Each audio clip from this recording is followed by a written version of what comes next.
Hoje continuaremos a nossa saga acerca das coleções de Tex Willer. Nós já falamos aqui no canal da coleção mensal e fizemos isso em 3 vídeos, da fase VEC, da fase RGE Globo e da fase Mitos.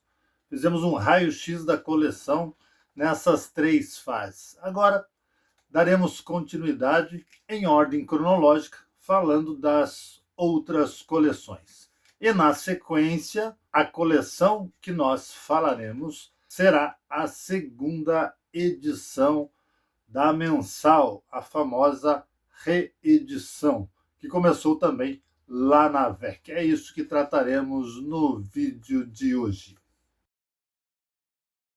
O ano era 1977. Naquele período, o Tex estava em plena ascensão, vendendo cerca de 80 mil cópias mensais. Nos próximos anos, ele passaria a 150 mil cópias, que foi o máximo registrado, pelo menos na historiografia, de vendas do nosso herói aqui no Brasil. Pois bem, em 1977, em plena ascensão, a editora VEC, que vinha tendo tanto sucesso, resolveu atender um pedido dos fãs e republicar a coleção mensal. Muitos fãs reclamavam não ter as primeiras edições e exigiam uma republicação. E foi o que a editora fez. É interessante ressaltar que com essa iniciativa tem-se início às diversas linhas editoriais do personagem. Só existia até então a coleção mensal e com esta iniciativa passou a ter uma segunda linha editorial, que era a reedição ou segunda edição. Então, os colecionadores, os leitores, tinham 2 opções de coleções para fazer.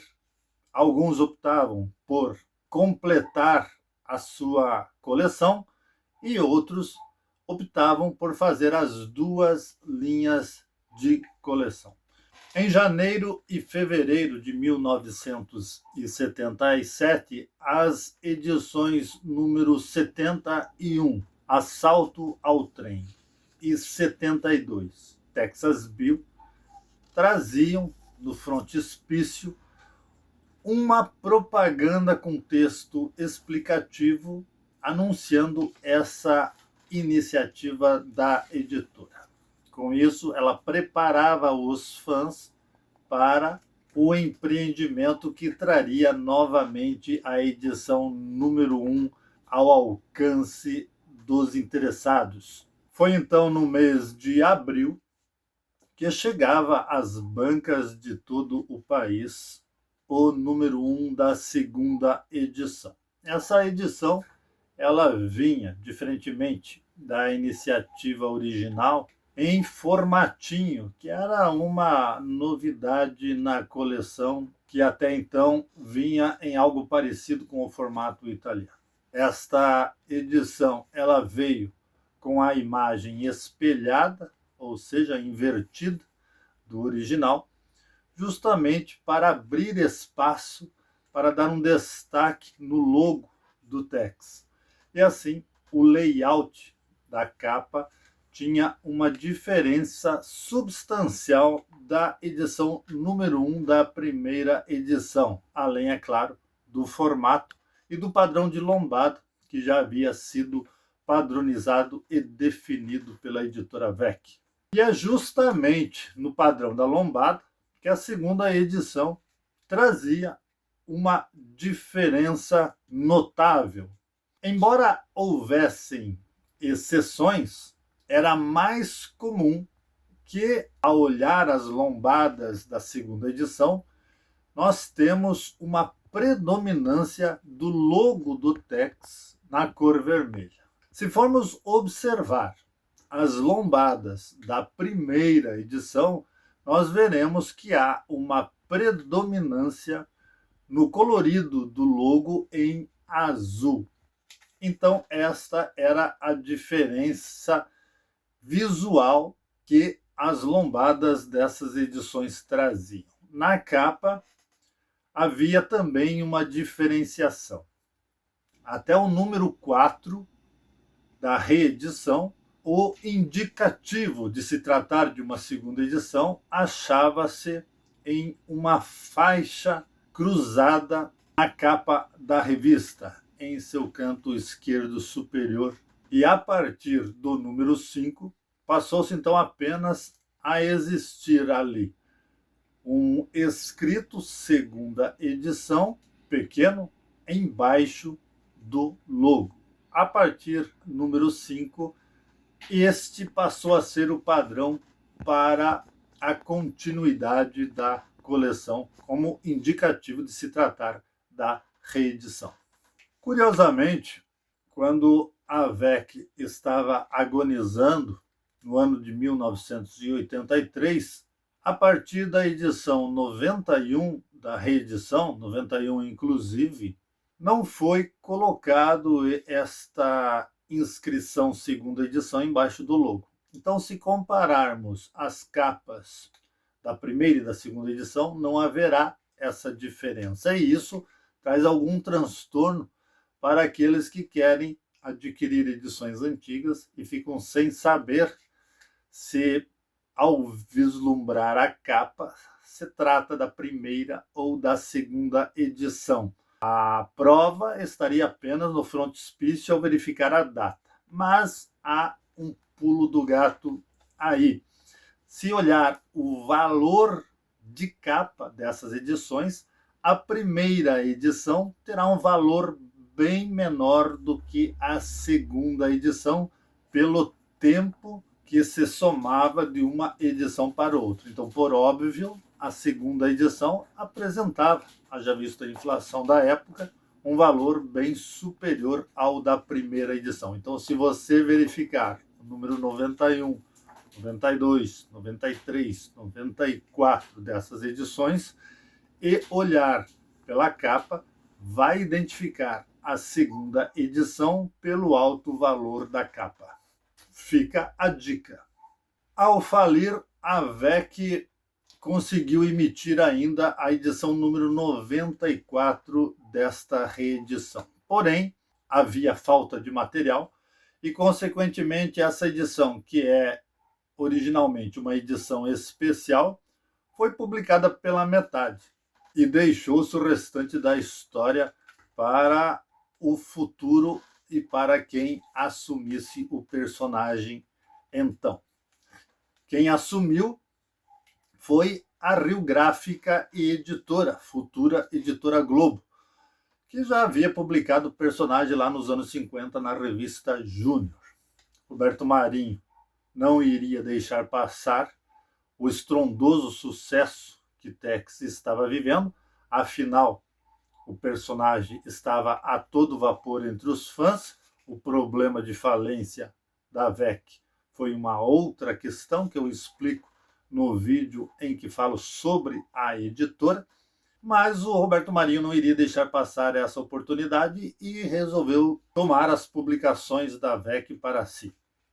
Ele deu continuidade às duas coleções e teve uma sacada genial para completar essa 94. Se ele publicasse a continuação com o número 95, haveria o desalinhamento numérico da segunda para a primeira edição. Então, para não ferir essa sequência, ele criou o número 94A.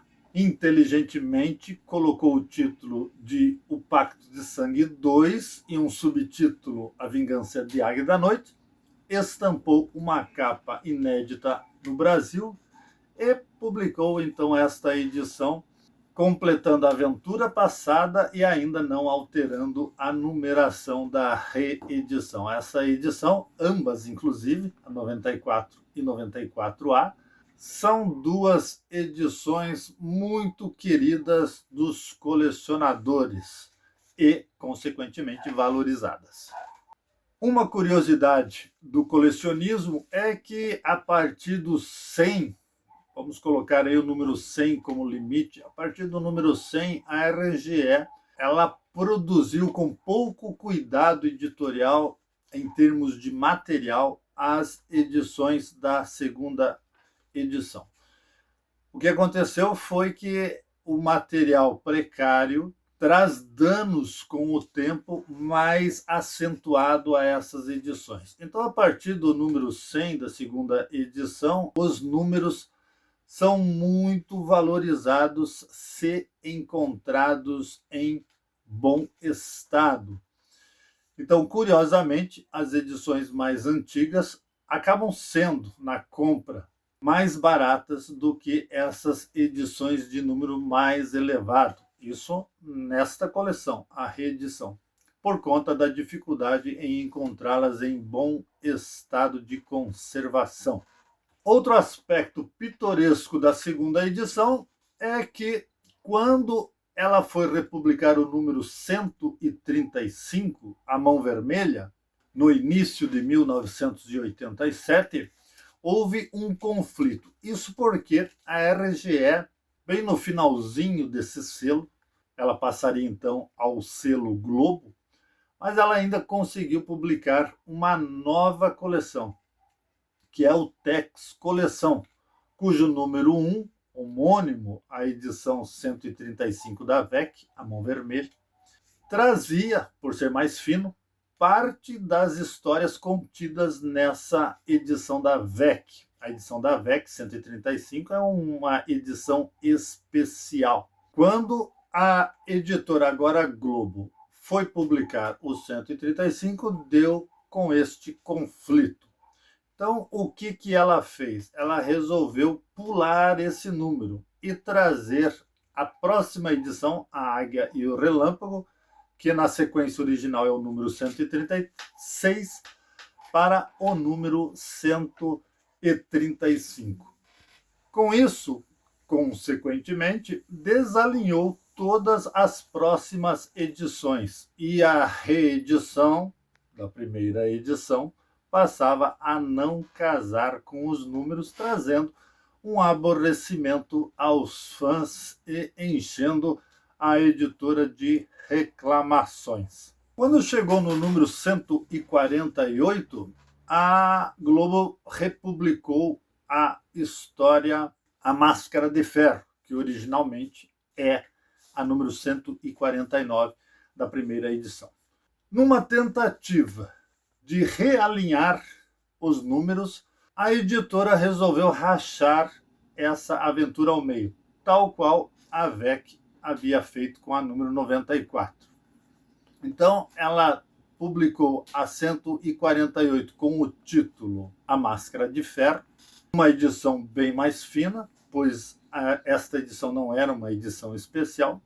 E no outro mês, em março de 88, publicou a número 149 com um título que não existia na primeira edição, que é O Anjo da Máscara de Ferro. Com esse título e estampando a capa, originalmente publicada no Brasil na edição número 23, Tex Vingador e Justiceiro, aquela edição da origem do Tex, a Globo realinhou a numeração, pois agora supostamente o número 50 estaria alinhado com a primeira edição. Porém, o que aconteceu? O número 150 da primeira edição, também uma edição especial, coincidentemente acabara há poucos meses de ser publicado no Tex Coleção, conflitando mais uma vez ambas as coleções. Eu acredito que o conselho editorial da Globo, vendo que os conflitos entre a reedição e o Tex Coleção eram frequentes e poderiam acontecer mais, resolveram descontinuar a famosa segunda edição do Tex. Era o fim desta coleção no mês de março de 1988. Agora precisamos dizer que a segunda edição foi naquele período e ainda é nos dias de hoje uma coleção extremamente importante, cumprindo a sua função original, ou seja, dar condições ao colecionador de completar a sua coleção mensal. Naquela época, isso foi possível, porque com a reedição, o colecionador comprava direto na banca a edição que havia perdido lá no tempo em que foi lançada aos leitores. E nos dias de hoje, isso não é muito diferente, porque hoje as primeiras edições desta segunda edição são muito mais baratas do que as primeiras edições da primeira edição. Eu até gravei um vídeo aqui no canal falando de estratégias para completar a coleção mensal. E nessas estratégias eu coloquei como limite o número 70, para que dos 70, retroagindo até o número 1, o interessado em completar a sua coleção nos dias de hoje faça a compra das edições da segunda edição, pois que estes números do 1 ao 70 são muito mais baratos do que essa sequência do 1 ao 70 na primeira edição. E desta forma, o colecionador ele também evita pegar os problemas da segunda edição a partir daí, com a troca da numeração e os números que são muito mais caros por conta da dificuldade em encontrá-los em bom estado. Vamos lembrar que a primeira edição tem aquela série do 1 ao 37, no formato similar ao italiano, que são edições muito caras. Falando em valores de colecionismo, a segunda edição traz como edições mais caras de se adquirir a número 82, Pat, o Irlandês. Essa é a edição mais valorizada da segunda edição. Isso porque Pat, o Irlandês é uma edição dificílima de ser encontrada em bom estado. Não quer dizer que você não a encontre, mas sempre terá problemas de lombada e dificilmente a achará em perfeito estado. Se encontrar em perfeito estado, esta sim será uma edição bastante valorizada. Também há, como uma edição mais cara, a número 1 e a sequência a partir do número 100. É isto, amigos. Chegamos então ao fim de mais um raio-x de uma coleção do Tex. Essa playlist continuará tendo a sua sequência com as coleções em ordem cronológica. A próxima que falaremos, por ordem cronológica, será a Tex Coleção. E talvez esta eu precise fazer no mínimo em 2 vídeos. A fase RGE Globo e a fase Mitos. Ok? Então, até o próximo vídeo. Muito obrigado por estar até aí e, por favor, inscreva-se no canal, deixe o seu comentário. Não esqueça de dar o like, porque é muito importante para o YouTube reconhecer a importância do nosso canal, a importância que reverte para você. Forte abraço.